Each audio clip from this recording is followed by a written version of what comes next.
Hey guys, we're getting ready to go racing this weekend, but before we do that, we got to set valves on the dragster and change the oil, and thought we'd bring you along and show you how we use Stickey's garage to keep track of our maintenance. First thing I'm going to do is I'm going to open up my app and I'm going to make sure I'm on the car that I'm actually using. You'll see I have multiple cars, but I am on the right car.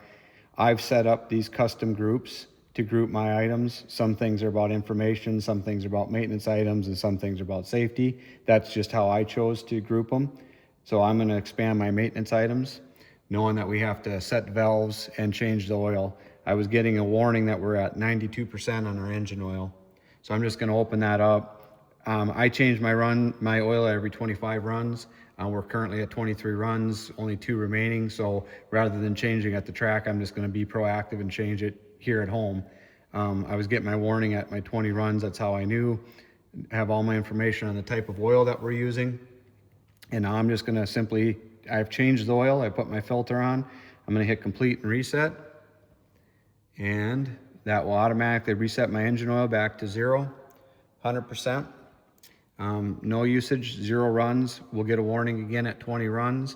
And now I actually have a history on the date that I changed my oil on the car as well. While we were doing that, we were also setting valves. So I came down here and you'll see my valve lash is also at 92%.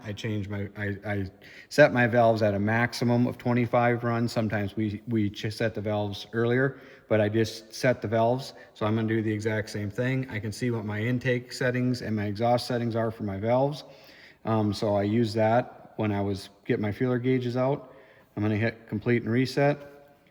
And now I have documented usage history on our valves and everything set back to 0. Another important tool that I use is sometimes I forget when I'm setting my valves, again, just need a reminder, refresher. So I actually have a document that I've created that I uploaded in my glove box on the car that I can quickly reference of setting valve lash just to make sure that I'm setting it consistently and the same every time. Again, no different than flying an airplane. You've done it a million times, but you still go through your checklist to make sure that you're doing everything right. So it's just a nice safety net to have that information at my fingertips as a reference.